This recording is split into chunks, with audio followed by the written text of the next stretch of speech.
คนน้ำอ่ะกินเขาพร้อมกันทุกคนนะ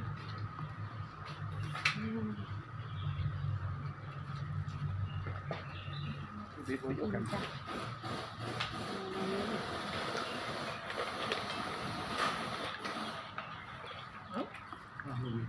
ตั้งหมดเลยบ้างพอแล้วกันทุกคนครับอร่อยนะพี่ตาบ้านจ้ะทุกคนพี่น้องท้องข้างล่างข้างใต้กับต่างประเทศทุกคนเนาะวันนี้เราจะมากินเขาหอมแดงหรือหอมเดิกกันทุกคนเนาะเป็นมุ้งหรือเขามุ้งเนาะอาหารตอนเฮาลงทุกคนเนาะนี่ก็คือย่างแต่ทอดลูกชิ้นทุกคนแล้วก็ต้มไข่พะโล้ทุกคนเนาะมากินกันทุกคนเด้อก่อนที่จะกินเนาะฝากทุกคนกดไลค์กดแชร์กดติดตามกดติดตามย่านทุกคนเด้อเพื่อจะพากินมาทุกคนเนาะเดินมากินกันทุกคนเฮากะอัดไปทีมหอยทุกคนเนาะตอนเวลากินข้าวนาบ่าวมาเช้าแล้วก็น้องแล้วก็มีเปื่อยนะทุกคนเราอิ่มแล้วก็มีอีกคนนึงคือบุตรทุกคนเนาะแต่ก็ต่อจากที่อัดตอนนั้นเนาะมันก็ตัวนี้ทุกคนเนาะก็ได้บอกกันอีกของแดงคนเนาะเพราะว่าเขาอาจจะมาสาวเพราะว่ามันบ่ยากทุกคนเนาะขอโทษขอไฟทุกคนถ้าได้ยินเสียงนั่นก็เขาเปิดเน็ตเนาะขอโทษน้ำมันจ้ะเดี๋ยวมากินกันทุกคนนี่ต้มไข่พะโล้เนาะไม่ได้จ้ะมาแสะลงกันกับเราหอมแดงเนาะ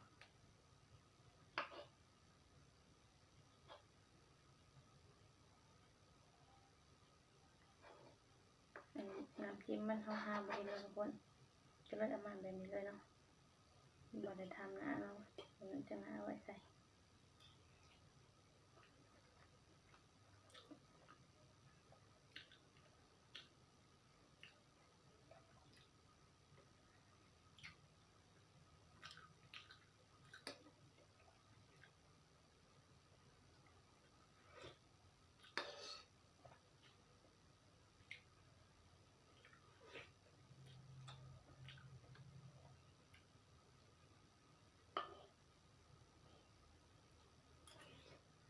มาใหม่ทุกคนเมื่อกี้นี้บ่ได้ปิดนี่ทุกคนเนาะเขาโทรมาจากเลยมันก็เลยชาร์จไปทุกคนเนาะก็เลยมาใหม่จ้ะมาใหม่เนาะขาดเคลื่อนทุกคน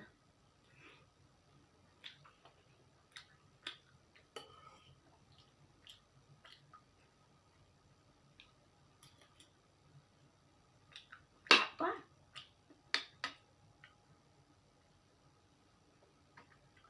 จะไปกับบูนะโทรมา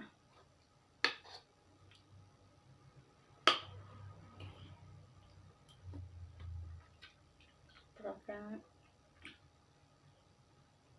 ตุ่มๆกันประจำทุกคนวันว่างเรื่องนั้นนะ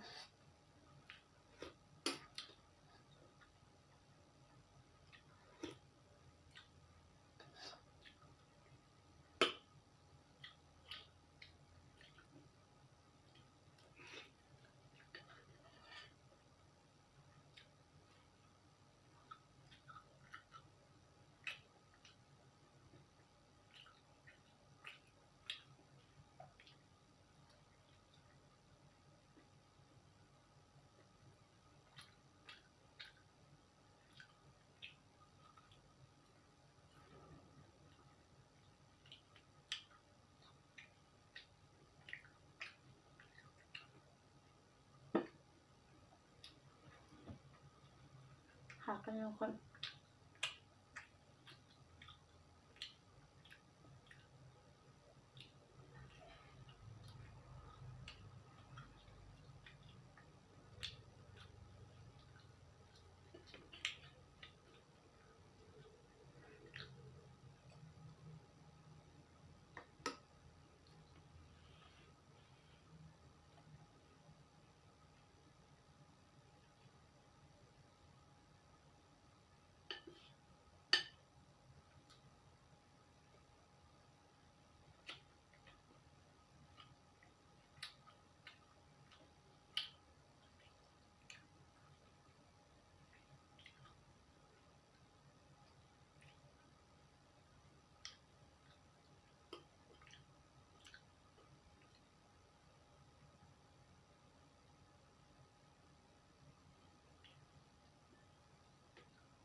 จะสิเบิ่งบ่นำทุกคนเนาะบ่เบิ่งเฮาก็ไว้กินมื้ออื่นนะทุกคนเนาะ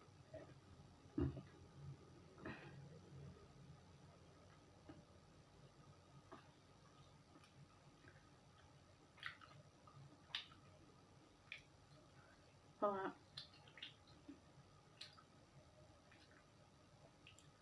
บางคำนี้เฮากินแล้วเนาะกินไอติมไป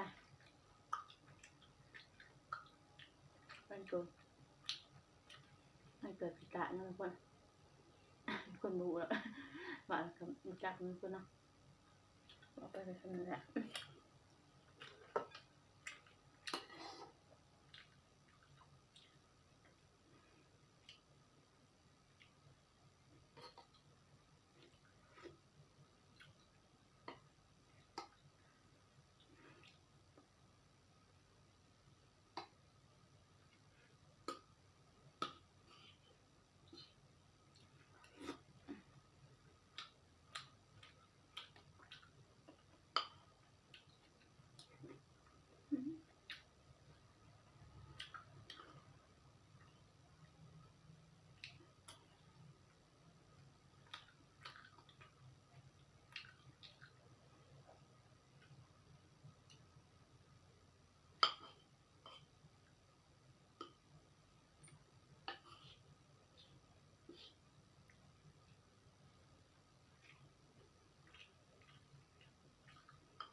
เดี๋ยวว่าจะทุกคน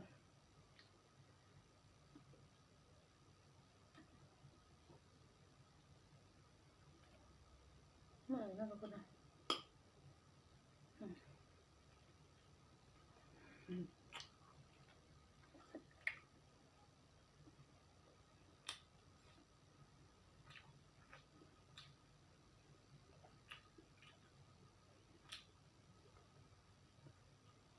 ใช่ทุกคน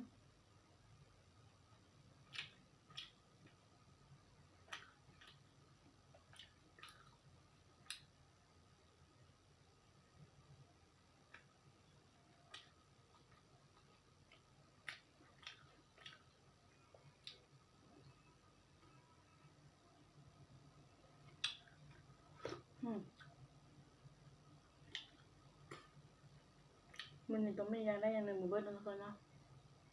อาจจะเป็นถอดตัวเบิ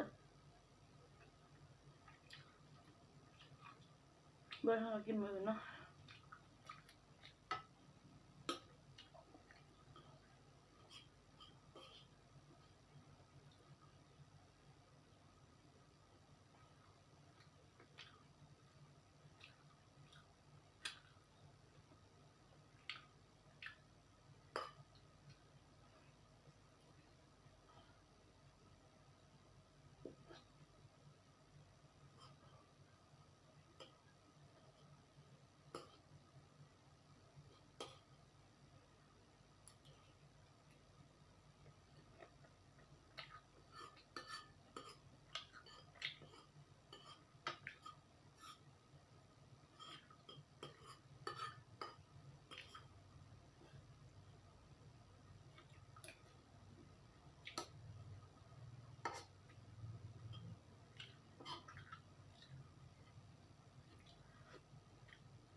ทุกคน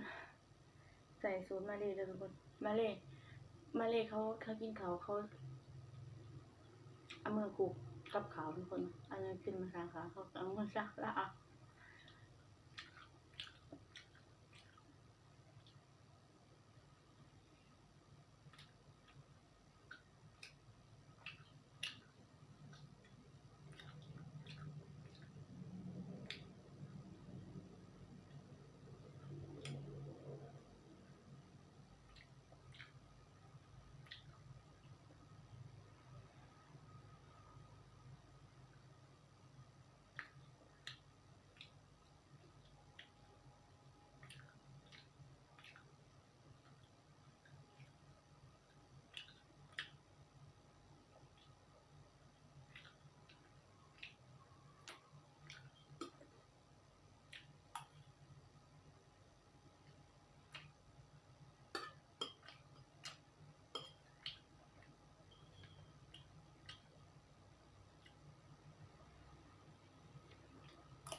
พื่อนนี่มาเบิ้ลทุกคนเนาะอิ่มเลยทุกคนมาไว้ทุกคนมาเนี่ย